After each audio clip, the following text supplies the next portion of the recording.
সুপ্রিয় দর্শক, স্বাগত জানাচ্ছি। বিশ্বজুড়ে যেন যুদ্ধের বারুদ ছড়িয়ে পড়ছে। এশিয়া, আমেরিকা, ইউরোপ কিংবা মধ্যপ্রাচ্য সবখানে এখন একটা যুদ্ধাং পরিস্থিতি বিরাজ করছে। এবার যুদ্ধের হাতছানি দিচ্ছে দক্ষিণ আমেরিকায়। গেল 100 বছরের মধ্যে সবচেয়ে বড় হুমকির মুখে পড়েছে ভেনেজুয়েলা। কিন্তু হঠাৎ কেন এমন যুদ্ধ পরিস্থিতি তৈরি হলো এই অঞ্চলে? পরিস্থিতি যখন ক্রমশ উত্তপ্ত হচ্ছে, তখন প্রশ্ন, যুক্তরাষ্ট্রের বিরুদ্ধে কি যুদ্ধ ঘোষণা করবেন মাদুরো সরকার? আর কেনই বা ভেনেজুয়েলা আক্রমণ করতে চাইছেন মিস্টার ট্রাম্প?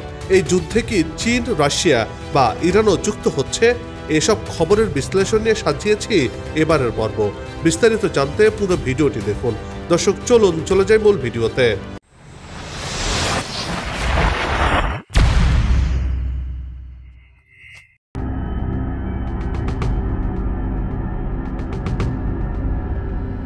ভেনেজুয়েলা দক্ষিণ আমেরিকার উত্তর উপকূলের একটি দেশ।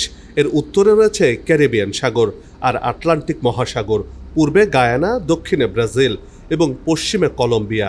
দেশটির উপকূল রেখা প্রায় 2800 কিলোমিটার দীর্ঘ, যেখানে অসংখ্য মায়াবী সমুদ্র সৈকত আর দ্বীপপুঞ্জের মিলন মেলা রয়েছে।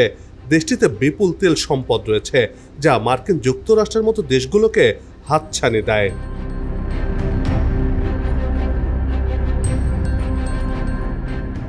ইউরোপ থেকে অস্ট্রেলিয়া, এশিয়া থেকে আফ্রিকা, আমেরিকার মোড়লগিরি মেনে নিয়েছে গোটা মহাদেশের বেশিরভাগ দেশ। কিন্তু চোখ রাঙানি উপেক্ষা করে এখনও বশ মানেনি এমন দেশ রয়েছে এই দুনিয়াতে। তার মধ্যে অন্যতম ভেনেজুয়েলা। আমেরিকার আধিপত্যের কাছে মাথা নোয়ায়নি দেশটি। যুক্তরাষ্ট্রের মোড়লগিরি বরাবরই প্রত্যাখ্যান করেছে এই ভেনেজুয়েলা।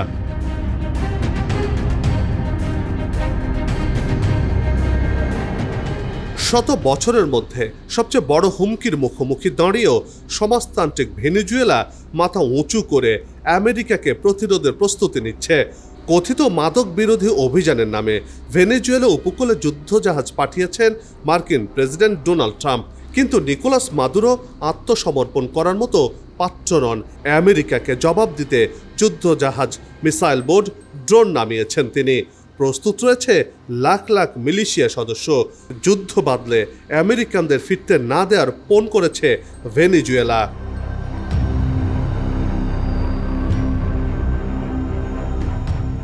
কোনো ধরনের আগ্রাসনের শিকার হলে যুক্তরাষ্ট্রের বিরুদ্ধে সরাসরি যুদ্ধে জড়াবে ভেনেজুয়েলা, এমন হুঁশিয়ারি দিয়েছে কারাকাস। পানামা অঞ্চলে মার্কিন যুদ্ধজাহাজের প্রবেশকে যুক্তরাষ্ট্রবাদী আগ্রাসন আখ্যা দিয়েছে ভেনেজুয়েলার প্রতিরক্ষা দপ্তর। এর আগে পানামার বন্দরে পৌঁছায় মিসাইলবাহী মার্কিন যুদ্ধজাহাজ।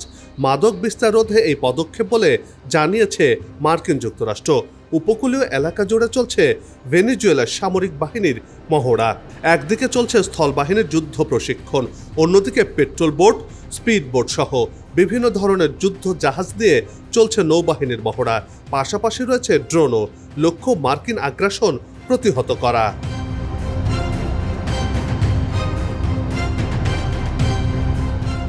কারাকাসের হুঁশিয়ারি, মার্কিন বাহিনী ভেনেজুয়েলার সমুদ্র সীমায় প্রবেশ করলেই হামলা চালানো হবে।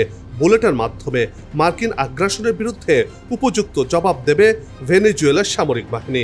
মার্কিন সেনাদের সাথে যুদ্ধে জড়াতে শতভাগ প্রস্তুত ভেনেজুয়েলার সামরিক বাহিনী। আসন্ন যুদ্ধের দামামায় কাঁপছে ক্যারিবীয় অঞ্চল। আমেরিকা যে যুদ্ধ প্রস্তুতি নিয়ে আসবে তা আগে থেকেই জানত ভেনেজুয়েলা। তাই আগ থেকেই প্রস্তুতি নিয়ে 8 ঘাট বেঁধেছেন president Nicolas Maduro. Drone, missile নিয়ে এখন আমেরিকার অপেক্ষায় বামপন্থী বিপ্লবের দেশটি।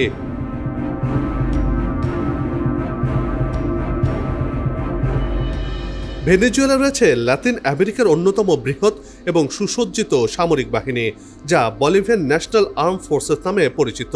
এবার যুদ্ধের জন্য বড়সড় প্রস্তুতি নিয়ে রেখেছে ভেনেজুয়েলার 45 লাখ যোদ্ধাও।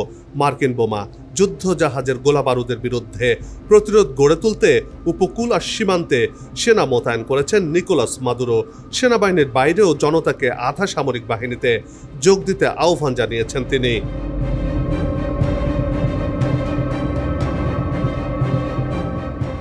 এই শতকের গোড়ার দিকে তৎকালীন প্রেসিডেন্ট হুগো শেভেজ বড় আকারের সামরিক সরঞ্জাম কেনেন। ভেনেজুয়েলার বেশিরভাগ সামরিক সরঞ্জাম বন্ধু দেশ রাশিয়া ও চীনের কাছ থেকে কেনা। রাশিয়া ভেনেজুয়েলার পাইলটদের প্রশিক্ষণ দিতে একটি কেন্দ্র স্থাপন করেছে, তবে কিছু পশ্চিমা দেশের অস্ত্র রয়েছে তাদের সংগ্রহে। ভেনেজুয়েলার বিমান বাহিনীকে দেশটির সবচেয়ে বড় শক্তিশালী শাখা হিসেবে ধরা হয়। ভেনেজুয়েলার বিমান বাহিনীর প্রধান যুদ্ধ বিমান সুখোই Su-30 MKI।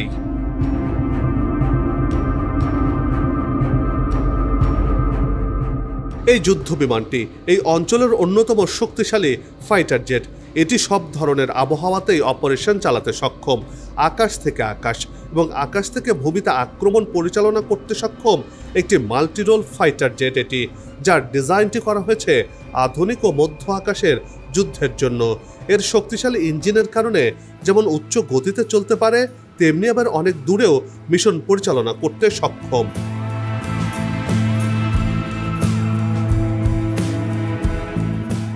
পুরনো হলেও কিছু কার্যকর F-6 ফাইটিং ফ্যালকন রয়েছে ভেনেজুয়েলা সংগ্রহে। দেশটির আকাশসীমাকে সুরক্ষিত করে তুলেছে দূরপাল্লার আকাশ প্রতিরক্ষা ব্যবস্থা S-300VM। এটি দিয়ে যুদ্ধবিমান, ক্রুজ মিসাইল এবং ব্যালিস্টিক মিসাইল ধ্বংস করা সম্ভব।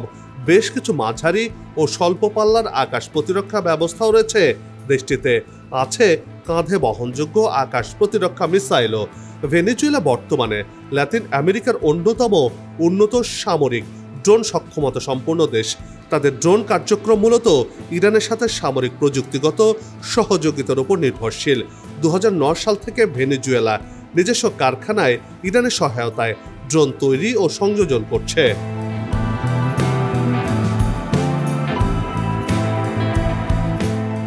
ইরানের তৈরি ড্রোনগুলোর আবার ভেনেজুয়েলার নিজস্ব সংস্করণও রয়েছে, যার মাধ্যমে নজরদারি ও গোয়েন্দা কাজের জন্য ব্যবহার করা হয়। সেই সাথে গাইডেড বোমা বহনকারী ড্রোনও রয়েছে ভেনেজুয়েলাতে। এই ড্রোনের মাধ্যমে ভেনেজুয়েলা লাতিন আমেরিকার প্রথম দেশ হিসেবে সশস্ত্র ড্রোন ব্যবহার শুরু করে। ইরান থেকে কেনা দূরপাল্লার নজরদারি ও হামলার জন্য সক্ষম কিছু ড্রোনও রয়েছে লাতিন আমেরিকার এই দেশটিতে।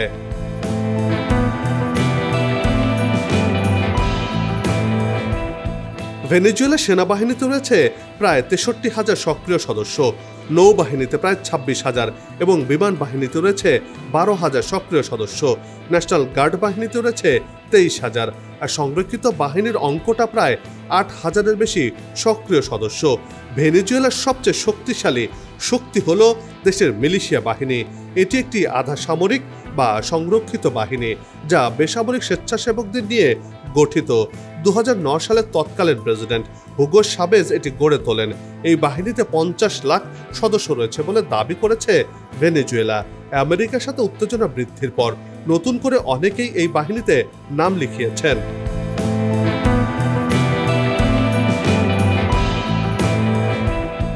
বিশ্লেষকদের মতে ভেনেজুয়েলার উপকূলে মার্কিন যুদ্ধজাহাজ মোতায়েনের মূল উদ্দেশ্য হল মাদুরো সরকারের ওপর সামরিক ও রাজনৈতিক চাপ সৃষ্টি করা।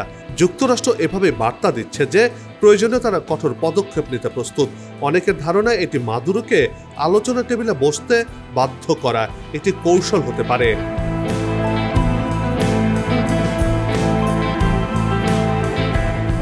তবে সমালোচকদের মতে মার্কিনীদের এমন আগ্রাসনের মূল লক্ষ্য হল তেল, কেননা বিশ্বের সবচেয়ে বড় তেল ভান্ডার রয়েছে ভেনেজুয়েলাতে, যা প্রমাণিত। ধারণা করা হয় ভেনেজুয়েলাতে প্রায় 30,000 কোটি ব্যারেলেরও বেশি তেল মজুত রয়েছে। ট্রাম্প নিজেও একবার বলেছিলেন আগের দফায় দেশটি কবজা করলে তেলের উপর পূর্ণ নিয়ন্ত্রণ মিলত। তাই অনেকে এই অভিযানে তেল রাজনীতির গন্ধ খুঁজছেন।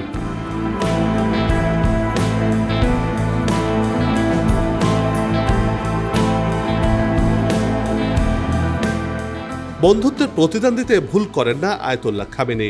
ইসরায়েলের সঙ্গে 12 দিনের যুদ্ধে ইরানের পাশে দাঁড়িয়েছিল ভেনেজুয়েলা। এবার সেই বন্ধু যখন বিপদের মুখে, তখন ঠিকই দাঁড়িয়ে গেল ইরানও। আমেরিকার সাথে উত্তেজনা বৃদ্ধির প্রেক্ষাপটে কারাকাসের পাশে থাকার ঘোষণা দিয়েছে তেহরান। আমেরিকার সাথে সম্ভাব্য যুদ্ধে ভেনেজুয়েলা এখন আর একা নয়। শেষ পর্যন্ত যুদ্ধ বেঁধে গেলে ভেনেজুয়েলার হয়ে লড়বে রাশিয়া, চীন, ইরান সহ অন্তত 3 বন্ধু রাষ্ট্র। কেননা এই 4 দেশের অভিন্ন শত্রু মার্কিন যুক্তরাষ্ট্র। 3 বন্ধুর মধ্যে ইরানের সাথে ভেনেজুয়েলা রয়েছে বিশেষ সম্পর্ক।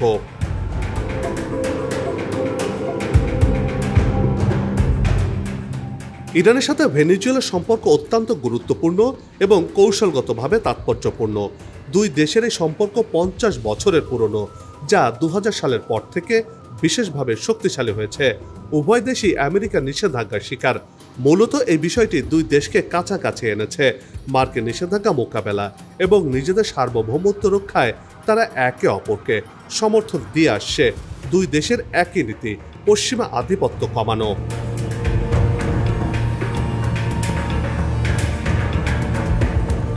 ইরান ভেনেজুয়েলা সম্পর্ক মজবুত হবার অন্যতম মাধ্যম হলো তেল।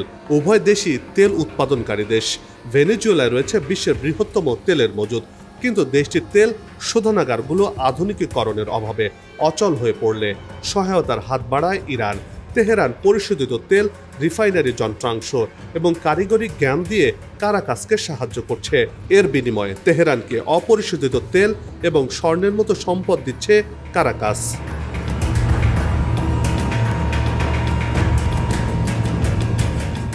এই সহযোগিতা উভয় দেশকে মার্কিন চাপ মোকাবেলায় সাহায্য করছে। ইরানের সাথে ভেনেজুয়েলা রয়েছে 20 বছর মেয়াদী সহযোগিতা চুক্তি। 2022 সালে ভেনেজুয়েলার প্রেসিডেন্ট নিকোলাস মাদুরোর ইরান সফরের সময় এই চুক্তি স্বাক্ষরিত হয়, যা দুই দেশের সম্পর্ককে কৌশলগত পর্যায়ে নিয়ে যায়। এই চুক্তির আওতায় দেশ দুটি জ্বালানি, প্রতিরক্ষা, অর্থনৈতিক ব্যবস্থা ও পর্যটন শিল্পে একে অপরকে সহযোগিতা করছে।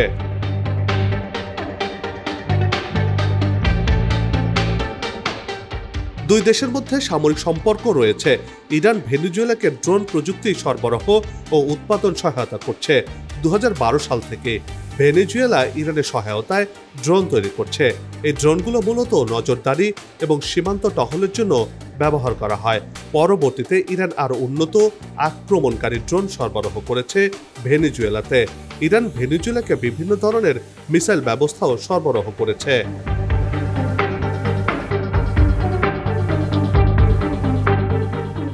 এদিকে কয়েকটি সূত্র বলছে রাশিয়া ভেনেজুয়েলাতে সেনা পাঠাতে পারে, চীন দিতে পারে ক্ষেপণাস্ত্র ও গোয়েন্দা সহায়তা। অন্যদিকে দীর্ঘদিনের বন্ধু ইরান ভেনেজুয়েলাকে সর্বাধুনিক ড্রোন সহ মিসাইল সরবরাহ করতে পারে, যেসব ড্রোন আর মিসাইলের আঘাতে বিপর্যস্ত হয়ে পড়েছিল ইসরায়েল, যেখানে মার্কিনীদের অহংকার আকাশ প্রতিরক্ষা ব্যবস্থা। ডোমকে ফাঁকি দিয়ে রীতিমতো ইসরায়েলের ধ্বংসলীলা চালিয়েছিল ইরানের মিসাইলগুলো। আর ইরান যদি ভেনেজুয়েলাকে সেসব মিসাইল সরবরাহ করে, তাহলে এখানে মার্কিনীদের দফারফা হয়ে যাবে বলে মনে করছেন বিশ্লেষকরা। আর এমনটি যদি হয়, তাহলে এটি আঞ্চলিক দ্বন্দ্ব থেকে বৈশ্বিক সংঘাতে রূপ নিতে পারে।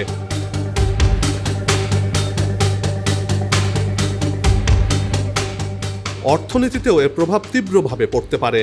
তেল রপ্তানি ব্যাহত হলে দাম বাড়বে, খাদ্য ঔষধের সংকট গভীর হবে, মার্কিন রাজনীতিতে উঠবে নানা প্রশ্ন। এটি আসলেই মাদক বিরোধী অভিযান নাকি শাসন পরিবর্তনের ছক? লাতিন আমেরিকা দাঁড়িয়ে আছে যুদ্ধ ও শান্তির সীমানায়। সমুদ্রের ঢেউয়ের মতোই পরিস্থিতি অনিশ্চিত, কিন্তু একটি বিষয় স্পষ্ট, ভেনেজুয়েলা প্রস্তুত। আর তাদের স্লোগান একটাই, বিনা যুদ্ধে 1 ইঞ্চিও ছাড় নয়। আর সব পরিস্থিতি সবকিছুকে ভিন্ন পথে নিয়ে যাচ্ছে বলে মনে করছেন বিশ্লেষকরা।